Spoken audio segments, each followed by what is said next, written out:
नमस्कार, मैं नेहा शर्मा आपके साथ और आप देख रहे हैं जस्ट इंडिया। खबरों के प्रायोजक हैं रंज किया showroom in Rohtak and Bahadurgarh. Showroom पर आएं, टेस्ट ड्राइव लें और गाड़ी बुक कराएं।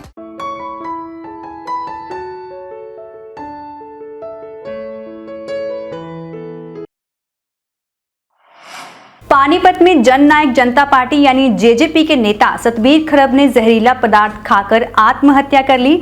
गांव की एक महिला ने सतबीर पर छेड़छाड़ के आरोप लगाए थे और तभी से वह परेशान था। जहर खाने से पहले उसने एक वीडियो जारी कर एक महिला और उसकी 2 बेटियों समेत कई लोगों पर आत्महत्या के लिए विवश करने के आरोप लगाए हैं।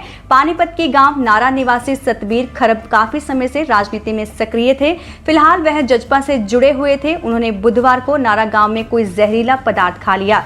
परिजन उसे तुरंत ही अस्पताल लेकर पहुंचे, जहां उसकी मौत हो गई। मौत से पहले सतबीर खरब का हॉस्पिटल से एक वीडियो सामने आया है। मृतक ने वीडियो में एक महिला और उसकी 2 बेटियों समेत 6 लोगों पर आत्महत्या के लिए विवश करने के आरोप लगाए हैं। उसने वीडियो में सभी के नाम लिए हैं। मृतक सतबीर गांव की महिला द्वारा छेड़छाड़ के आरोप लगाए जाने के बाद से मानसिक रूप से परेशान था। परिजनों ने कहा कि राजनीतिक रसूख और सामाजिक व्यक्ति होने के चलते, लोक लाज के चलते उसने आत्महत्या की है। परिजनों ने पुलिस पर भी कार्रवाई न करने के आरोप लगाए हैं। परिजनों ने सभी आरोपियों के खिलाफ कार्रवाई करने की मांग की है।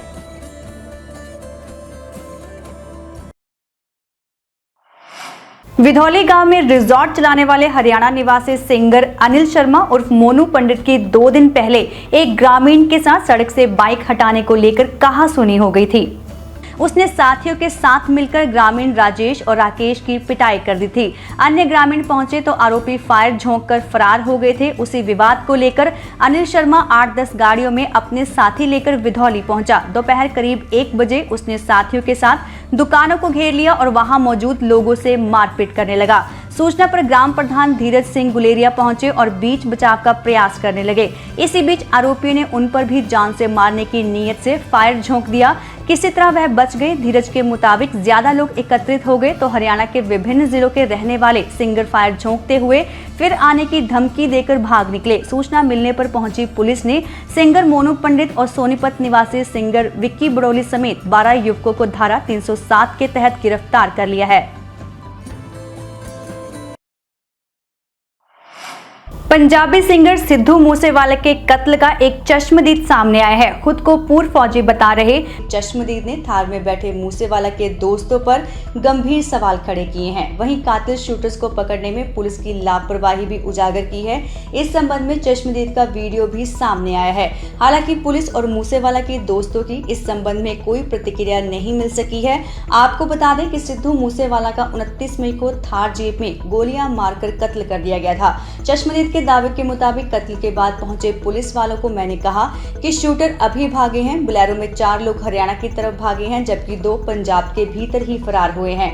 अगर पुलिस उसी वक्त नाका लगा लेती तो वह पकड़े जाते। दूसरी बात, गवाह बताता है कि लॉक गाड़ी से सिद्धू ने फायर कैसे किए। कहा यह जा रहा है कि सिद्धू मूसेवाला ने भी 2 फायर किए। मुझे नहीं पता कि लॉक गाड़ी से फायर कैसे किए गए, जबकि थार के शीशे भी बंद थे। इसके बाद पूर्व फौजी ने कहा कि 20 से 22 मिनट तक तो अंदर बैठे मूसेवाला के दोस्तों ने गाड़ी का लॉक ही नहीं खोला। मूसेवाला के साथ बैठे युवक अंदर ही रहे। गांव के लड़कों ने थार के शीशे तोड़ सिद्धू को बाहर निकाला, फिर वह लॉक खोलकर बाहर निकले। इसके साथ ही एक और बड़ा सवाल पैदा होता है कि आगे बैठे दोस्त के पैर में गोली कैसे लगी। जब कोई सिद्धू मूसेवाला के बराबर सीट पर आगे बैठा था तो उसके पैर में गोली कैसे लगी। मूसेवाला को गाँव के लोग प्राइवेट गाड़ी में अस्पताल ले गए, लेकिन उसके दोस्त नहीं गए। पुलिस आई और एम्बुलेंस पहुंची तो वह अस्पताल गए। ब्यूरो रिपोर्ट, नेहा शर्मा, चंडीगढ़ से।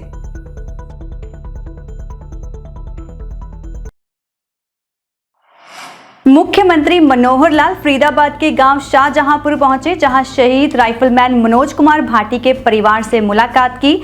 साथ ही मुख्यमंत्री मनोहर लाल ने शहीद मनोज कुमार भाटी को श्रद्धांजलि दी। इस दौरान मुख्यमंत्री मनोहर लाल ने स्थानीय स्कूल का नाम शहीद मनोज भाटी स्कूल रखने की घोषणा की। इसके अलावा परिवार के एक सदस्य को सरकारी नौकरी और नियमानुसार वित्तीय सहायता देने की भी बात कही है। मुख्यमंत्री ने और क्या कहा, आइए सुनते हैं। देखिए, बदले बड़े वैसे तो एक शहीद सैनिक चला गया, देश पर शहीद हो गया। परिवार के नाते हमको उसका बहुत एक कमी महसूस हो रही है। बड़ा सर बहुत झटका लगा है परिवार को, लेकिन फिर भी देश के ऊपर शहीद हुआ शहादत के ऊपर गर्व भी है, इसलिए परिवार के लोगों को बताने के लिए भी आया। और कुछ चीज़ें हमने तय की हैं कि शहीद के नाम से इसका नाम अमर रहे।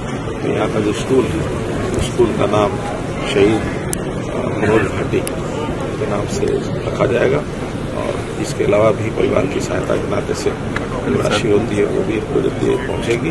और परिवार के एक सदस्य को नौकरी की बात कही है, इसलिए परिवार की और भी। गुरुग्राम से बीजेपी सांसद और केंद्रीय मंत्री राव इंद्रजीत सिंह ने अपनी ही पार्टी के कुछ नेताओं को जयचंद कहा तो भाजपा में सियासी उबाल आ गया।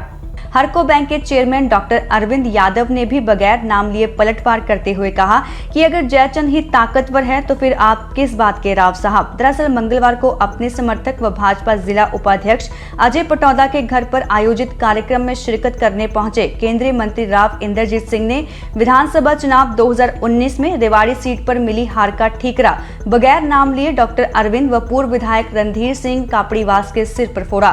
केंद्रीय मंत्री ने भरी सभा में कहा कि जिन्होंने पिछले विधानसभा चुनाव में पार्टी प्रत्याशी को हराने का काम किया है, उन्हें पार्टी ने तुरंत माफ कर दिया। पार्टी के दायरे से बाहर होकर काम करने वाले ऐसे जयचंदों को कम से कम 6 साल के लिए निष्कासित करना चाहिए था, मगर अफसोस कि ऐसा नहीं हुआ, उल्टा इन्हें इनाम दिया गया।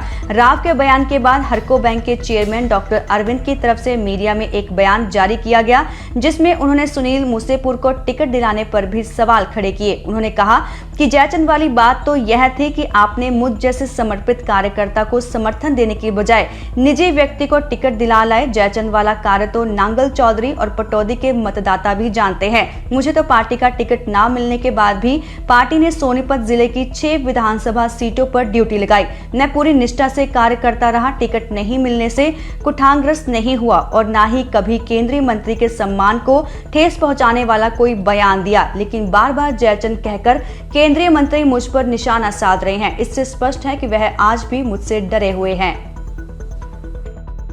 खबरों में फिलहाल इतना ही। देखते रहिए जस्ट इंडिया। नमस्कार।